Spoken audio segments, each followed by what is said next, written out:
ملک بھر میں انسداد پولیو مہم کا آغاز۔ لاہور، پشاور، کوئٹہ، اسلام آباد سمیت شہر ٹیمز گھروں میں جا کر بچوں کو قطرے پلانے لگی۔ بچوں کی عمر بھر کی معذوری سے بچانے کے لیے انسداد پولیو کے قطرے ضرور پلائیں۔ ادھر خیبر پختونخوا اور حیدرآباد میں مزید 5 پولیو کیسز کی تصدیق، رواں سال تعداد 58 ہو گئی ہے۔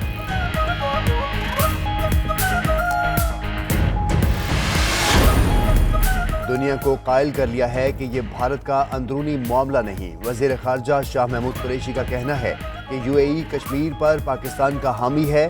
مقبوضہ کشمیر میں مساجد کی تالہ بندی سے بھارت کا گھناؤنا چہرہ سامنے آ گیا۔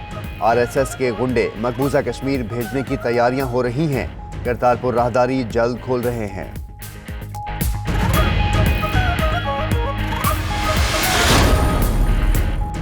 G7 اجلاس۔ بھارتی وزیراعظم نریندر مودی کی پیرس میں برطانوی وزیراعظم بورس جانسن سے ملاقات، دو طرفہ امور پر گفتگو۔ مودی آج امریکی صدر ڈونلڈ ٹرمپ سے ملاقات کریں گے۔ ملاقات میں مقبوضہ کشمیر اور LOC کی صورتحال کو ترجیحی بنیادوں پر زیر بحث لایا جائے گا۔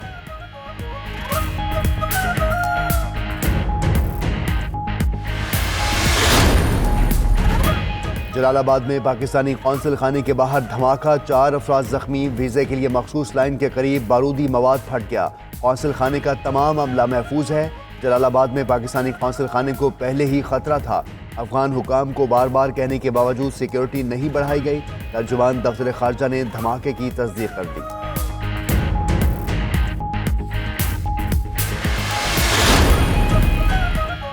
مظفر گڑھ میں میاں والی روڈ پر بس اور ٹریلر میں ٹکر، 3 مسافر جاں بحق، 5 شدید زخمی۔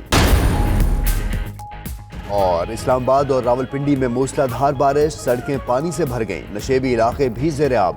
گرمی کا زور ٹوٹ گیا، ملک کے بیشتر علاقوں میں موسم گرم اور مرطوب رہے گا۔